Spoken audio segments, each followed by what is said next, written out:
तो दोस्तों मैं हाईकोर्ट एलडीसी मोहम्मद जुबैर पठान आपके अपने यूट्यूब चैनल स्मार्ट स्टडी में आपका स्वागत करता हूं। तो दोस्तों इस वीडियो के माध्यम से हम हाईकोर्ट एलडीसी 2024 उसकी कट ऑफ की बात करने वाले हैं कि कट ऑफ क्या रहने वाली है, क्या हमको टाइपिंग करनी चाहिए या हमको टाइपिंग ना कर दूसरे एग्ज़ाम की तैयारी करनी चाहिए। देखो अभी आपका जो पेपर हुआ है वो थोड़ा सा आउट ऑफ सिलेबस रहा, ये आप लोगों को पता है। आउट ऑफ सिलेबस आपके more than 30 question out of syllabus रहे, जिससे जो आपकी कट ऑफ है उसमें वेरिएशन आता है। कट ऑफ माइनस में जाने के ज़्यादा चांस होते हैं बजाय प्लस के, तो आपकी कट ऑफ जो है थोड़ी सी माइनस में जाएगी। लेकिन आप ऐसा भी ना समझें कि आपकी कट ऑफ बिल्कुल माइनस जाएगी, क्योंकि आप जो एग्ज़ाम है वो सीईटी देकर आए। तो सीईटी बहुत से बच्चे जो सीईटी ग्रेजुएशन जो लेवल का था उसको भी दे के आए, और बहुत से बच्चे 12th प्लस का ही दे रहे हैं। तो लेकिन बहुत से बच्चे जो ग्रेजुएशन लेवल का सीईटी देकर आए उन्होंने तो मैथ्स वगैरह, ज्योग्राफी, हिस्ट्री, आपकी जो पॉलिटी वगैरह जितने भी सब्जेक्ट हैं, साइंस वगैरह, तो वो उन्होंने अच्छे से पढ़ के ही आगे एग्ज़ाम दिया है। तो भले सिलेबस में नहीं रहा आपके 12th लेवल में, लेकिन वो आगे से अच्छे से पढ़ के आए। आपके 30 प्लस क्वेश्चन जो हैं वो आउट ऑफ सिलेबस रहे, लेकिन मान लें अपन उनमें से उन्होंने करीबन 12 क्वेश्चन भी सही अटेम्प्ट किया, तो बेनिफिट तो होना ही है। कैसे? अगर 12 क्वेश्चन सही किए तो 18 क्वेश्चन उन्होंने गलत किए होंगे, और 18 क्वेश्चन गलत किए तो 1/3 की अपन माइनस मार्किंग करते हैं, तो अपन 6 क्वेश्चन को माइनस मान लेते हैं। तो 12 क्वेश्चन अगर राइट हैं और 6 क्वेश्चन गलत हो जाते हैं तो फिर भी उनको 6 क्वेश्चन का बेनिफिट मिलने वाला है। तो जिन लोगों ने आउट ऑफ सिलेबस होने के बावजूद भी अगर क्वेश्चंस को अटेम्प्ट करने की कोशिश की है और उन्होंने दिमाग लगाया है सीईटी एग्ज़ाम में जो आपने पेपर दिया था, तो दिमाग लगाने से अगर आपने सही क्वेश्चन को, ऑप्शन को चुना है तो आपको बेनिफिट होने वाला है। तो मेरा तो ये मानना है कि आप जब भी पेपर देने जाएं किसी भी एग्ज़ाम में, तो अटेम्प्ट कम से कम नहीं करने चाहिए। या तो आपका लेवल उस लेवल पे होना चाहिए कि आपकी तैयारी उस लेवल पे थी, ताकि आप बिल्कुल सही सही क्वेश्चन का चुनाव कर सकें। अदरवाइज आपको अटेम्प्ट थोड़े आपके बढ़ाने चाहिए। बहुत से बच्चे मैंने देखा है कि एलडीसी के अंदर कम अटेम्प्ट करके आए। क्यों? बस यही बोल रहे हैं कि आउट ऑफ सिलेबस था। अरे आउट ऑफ सिलेबस तो था, लेकिन बात की बात है वो, अगर वो डिलीट होंगे तो हो जाएंगे, अगर बोर्ड उस पर कुछ डिसीजन लेती है। लेकिन अगर आपने कहीं ना कहीं उसको पढ़ रखा है, आपको ध्यान में आ रहा है, तो उसको आप अटेम्प्ट करें। अटेम्प्ट करने से आपके ये जो मैंने बताया इस तरह आपको बेनिफिट हो जाता है। अब अपन बात करते हैं क्या एलडीसी कट ऑफ को अपन 2018 के अंदर जो एलडीसी हुआ था उससे कंपेयर करना एलडीसी 2024 को क्या सही है? वाकई अपन को एलडीसी 2018 को एलडीसी 2024 से कंपेयर करना चाहिए? तो 2018 की हम बात करें तो 2018 में जो नॉन टीएसपी और टीएसपी, नॉन टीएसपी की जो नंबर ऑफ पोस्ट थी वो थी करीबन 10,106 पोस्ट, और टीएसपी की हम बात करें तो 1149 1149। तो टोटल नंबर ऑफ जो पोस्ट थी वो 11,255। ये काफ़ी भारी मात्रा में वैकेंसीज थी। लेकिन हम 2024 की बात करें तो 2024 के अंदर हमारी जो टीएसपी है, नॉन टीएसपी की हम बात करें तो 3,433, और टीएसपी एरिया की बात करें तो 764। तो कुल मिला के आपकी नंबर ऑफ पोस्ट होती है 4197। अब इन दोनों को कंपैरिजन करना क्या सही होगा? तो मेरे ख्याल से तो नहीं, क्योंकि यहाँ पर पहले लोगों को इतनी सुविधाएं नहीं थी। आज ऑनलाइन का ज़माना है, सारे बच्चे घर बैठे भी पढ़ लेते हैं, और पड़ोसियों को देखकर आजकल सिलेक्शन होता है तो हर किसी के मन में जागता है कि हमको भी पढ़ाई करनी चाहिए। तो लोग पढ़ने लगे हैं, जागरूक होने लगे हैं, सुविधाएं मिलने लगी है, लोग पढ़ाने वाले बहुत लोग आने लगे हैं सामने। तो इन दोनों को कंपैरिजन करना बिल्कुल भी सही नहीं होगा, क्योंकि यहाँ वैकेंसी भारी मात्रा में करीबन 3 गुना है, लेकिन यहाँ पर इन्होंने 3 गुना आगे सिलेक्ट करने हैं। तो वो कितने हो जाते हैं? तो 12,591। ये होते होते आगे बढ़ते हुए करीबन 13,000 प्लस को टाइपिंग कॉल के लिए बुलाने वाले हैं। तो इतने लोगों को ये करीब टाइपिंग कॉल के लिए बुलाएंगे। तो अपन देख सकते हैं कि टीएसपी और नॉन टीएसपी दोनों के मिला के करीबन 13,000 लोगों को ये एग्जाम के लिए बुलाएंगे।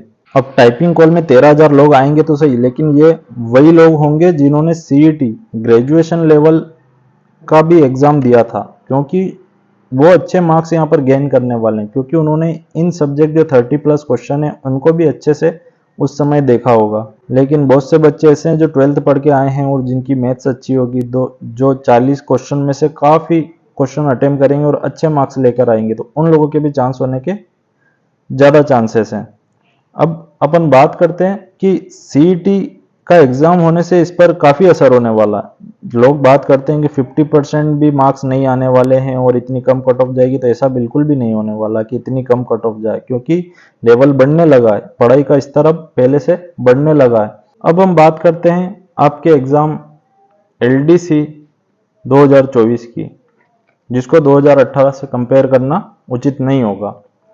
एलडीसी 2024 जिसके अंदर आपकी वैकेंसी 4197 और इसका 3 गुना आपके करीबन मान लीजिए कि 13,000 लोगों को बुलाया जाएगा।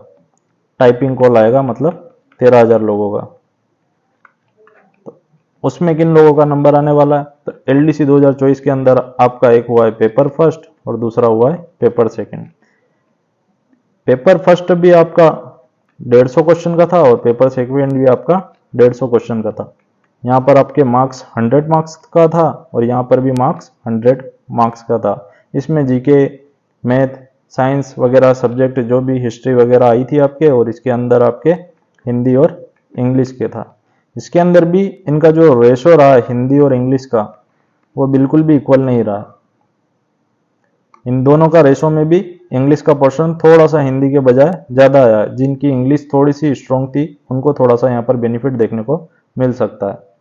अब इस कट ऑफ के अंदर हम मार्क्स की बात न करके क्वेश्चंस की बात करेंगे। तो पेपर 1 जो था आपका, वो पेपर 2 के बजाय ये काफ़ी टफ लेवल का है आपका। कभी भी पेपर टफ लेवल आता है, हार्ड नहीं आता। और पेपर 2 की बात करें हम तो वो अपना मॉडरेट लेवल का मान सकते हैं। पर हम बात करें तो ये तो आपके आउट ऑफ सिलेबस रहा है। मोर देन 30 क्वेश्चन जो थे मोर देन जो आउट ऑफ सिलेबस रहे। तो अपन यहाँ पर 120 क्वेश्चन की बात कर लेते हैं। इसमें से अपन 30 क्वेश्चन को हटा देते हैं कुछ देर के लिए। तो अपन देखते हैं कि आपके पास 120 क्वेश्चन बचते हैं और पेपर का लेवल टफ था। रीज़न आउट ऑफ सिलेबस था। लेकिन एक पॉइंट ये भी तो है कि आप सब वही लोग हैं जो सीईटी का एग्ज़ाम देकर आए, जिसमें से ग्रेजुएशन वाला भी दिया है और 12th वाला भी दिया है। तो ज़्यादातर बच्चे वही होंगे जिन्होंने ग्रेजुएशन वाला भी एग्ज़ाम दिया। तो ग्रेजुएशन वाले सिलेबस में आपने जो 30 आउट ऑफ सिलेबस जो क्वेश्चन थे, उसमें से कई क्वेश्चन वहाँ पर आप सिलेबस में पढ़ के आए, तो कई बच्चों ने वहाँ से अटेम्प्ट किए होंगे। तो इसका मतलब ये नहीं कि कट ऑफ बिल्कुल ही डाउन ही चली जाएगी। अब अपन देखते हैं कि कट ऑफ टफ पेपर होने की वजह से क्या चांस होते हैं। अगर कोई पेपर टफ होता है तो उसके अंदर आप नंबर ऑफ क्वेश्चन आपके राइट होने की प्रोबेबिलिटी होती है वो मोर देन। अब हम नॉन टीएसपी और टीएसपी की बात करते हैं। पेपर फर्स्ट जो था वो टफ था और पेपर सेकंड था वो थोड़ा मॉडरेट लेवल का मान सकते हैं, जो थोड़ा सा इजी टू मॉडरेट लेवल का था। अगर पेपर फर्स्ट में आपने जो अटेम्प्ट किए क्वेश्चन वो कट पिट के भी आपके 70 नॉन टीएसपी वालों के लिए, तो नॉन टीएसपी वालों ने 70 to 80 क्वेश्चन तो राइट किए ही होंगे इसके अंदर। और पेपर सेकंड के अंदर इन्हीं लोगों ने 100 क्वेश्चन सही किए होंगे। तो जब इन दोनों का अपन कैलकुलेशन करते हैं तो करीबन 170 to 180 नॉन टीएसपी वालों ने इतने क्वेश्चन अटेम्प्ट किए होंगे। तो नॉन टीएसपी की जो कट ऑफ जाने के चांस है वो 175 ±5 लेकर अपन चल सकते हैं। वहीं पे हम टीएसपी की बात करते हैं तो टीएसपी वालों ने भी जब पेपर फर्स्ट की बात करते हैं जो टफ पेपर था उसके अंदर 60 to 70 क्वेश्चन तो अटेम्प्ट किए ही होंगे जो सही होंगे उनके, क्योंकि 150 में से इतने तो किए ही होंगे, लेस देन हाफ बता रहा हूँ मैं, तो इतने तो आपके सही होंगे ही। और सेकंड पेपर में हम बात करें तो वहीं यहाँ पर आपके 90 क्वेश्चन तो सही होंगे। अब इसका अपन लेते हैं तो 150 टू 160 आता है, तो इनकी जो कट ऑफ रहने के चांस हैं वो 155 प्लस माइनस 5 लेके चलते हैं अपन। तो ये तो मैंने जनरल की कट ऑफ बताई। जनरल ओबीसी वालों के जो चांस हैं जो नॉन टीएसपी में हैं 175 प्लस माइनस 5, और टीएसपी वालों के हैं 155 प्लस माइनस 5। तो दोस्तों कट ऑफ नॉन टीएसपी और टीएसपी की देखते हैं। तो नॉन टीएसपी में जनरल की जो कट ऑफ और ओबीसी की कट ऑफ लगभग इक्वल ही रहेगी। तो 175 प्लस माइनस 5 क्वेश्चंस जिन लोगों के सही हैं वो टाइपिंग की तैयारी करते रहें, और टीएसपी में जनरल की जिनके 155 प्लस माइनस 5 क्वेश्चन जो हैं वो टाइपिंग की तैयारी करते रहें। एससी की बात करें हम नॉन टीएसपी में तो 165 प्लस माइनस 5 क्वेश्चन, और टीएसपी में हम बात करें एससी की तो 140 प्लस माइनस 5 क्वेश्चन। ऐसे ही हम एसटी की बात करें नॉन टीएसपी में तो 155 प्लस माइनस 5 क्वेश्चन, और टीएसपी के अंदर एसटी की cut off 135 plus minus 5 question. तो इतने क्वेश्चन जिनके सही बन रहे हैं वो तो टाइपिंग की तैयारी स्टार्ट कर दें, जो कि मैं आपको सिखाने वाला हूं।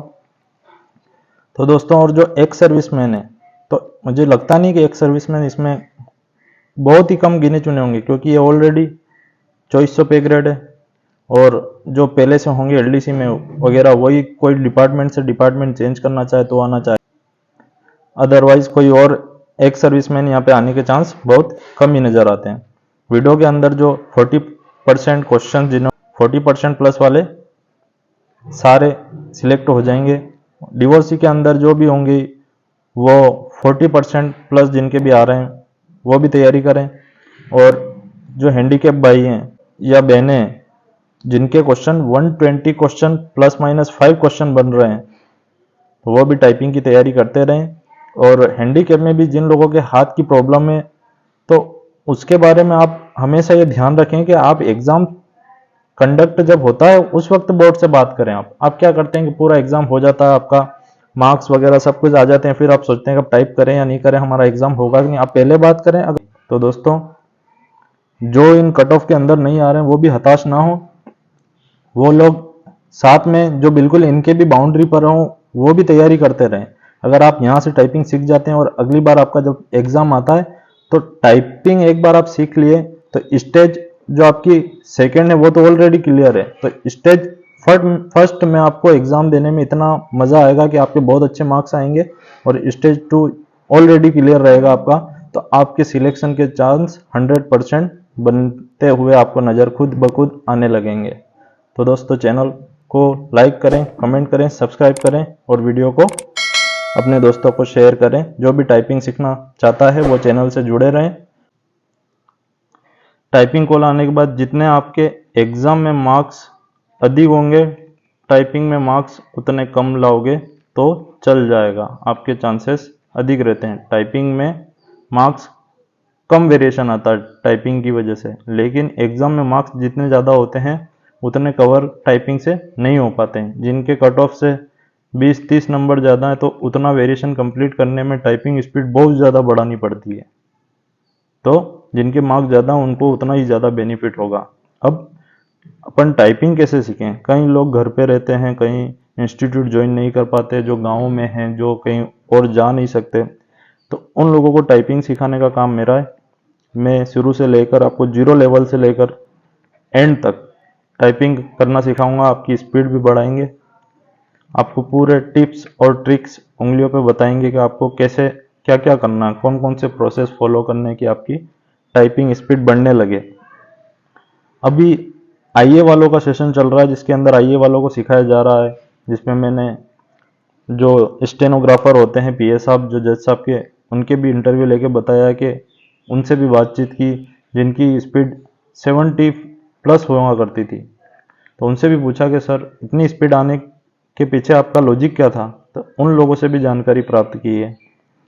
मैं खुद हाईकोर्ट एलडीसी हूँ तो मैं खुद भी बयान वगैरह लेता हूँ, तो मेरे को भी डिक्टेशन करना होता है जब वकील या जज बोलते हैं या फिर गवाह आते हैं वो बोलते हैं तो लिखना पड़ता है सुन के। तो धीरे धीरे स्पीड कैसे बढ़ने लगी, कैसे कमियां थी वो दूर होने लगी। तो वो सब क्या सोच रखते हैं अपन जब टाइप करते हैं, कैसे अपने दिमाग अपनी उंगलियों से पहले सोच लेता है कि मेरे को ये बटन टाइप करना है। तो आपका लेवल 0 से एंड तक आपको टाइप सिखाया जाएगा।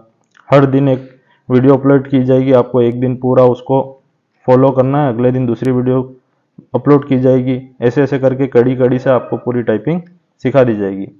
तो आईओ वालों का जो सेशन अपलोड किए हुए हैं उसमें जाकर आप जरूर देखें कि आईओ वालों को किस तरीके से बातें ध्यान रखने के लिए बताया गया, जिससे उनका जो डर है वो एक तो दूर हो और उनके अंदर एक टाइपिंग सीखने की भावना और ज़्यादा तरीके से, उनका डर तो दूर हो और टाइपिंग स्पीड कैसे उनकी बढ़ती रहे। तो दोस्तों अंत तक बने रहिए जब तक आपका एग्ज़ाम पूरा प्रोसेस कंप्लीट नहीं हो जाता। आपको बेहतर तरीके से टाइपिंग वगैरह सब कुछ सिखा दी जाएगी और आपके अच्छे मार्क्स लाने का पूरा प्रयास रहेगा। जिन बच्चों के एग्ज़ाम में मार्क्स कम हैं उनको भी बताया जाएगा कि आप 100 नंबर का जो आपका टाइपिंग पेपर होगा, आपका first paper 100 marks, paper second जो है वो भी 100 मार्क्स का हो गया और अब आपका जो टाइप पोल आएगा वो भी 100 मार्क्स का होगा। टोटल 300 मार्क्स का होगा। यहाँ से तो आपने नंबर कवर कर लिए, लेकिन बचा सिर्फ ये। तो यहाँ पे आपको बताया जाएगा कि आप दक्षता और टंकण, एफिशिएंसी और टाइपिंग दोनों को मिला के 100 में से 95 कम से कम इतने मार्क्स कैसे गेन कर सकते हैं। तो इसके बारे में पूरी जानकारी आपको दी जाएगी और इतने अभी से आप प्रोसेस को फॉलो करोगे तो इतने लाना कोई मुश्किल काम नहीं है। जो 50 नंबर आपके एफिशिएंसी के होते हैं वो तो पूरे ही ला सकते हैं आप।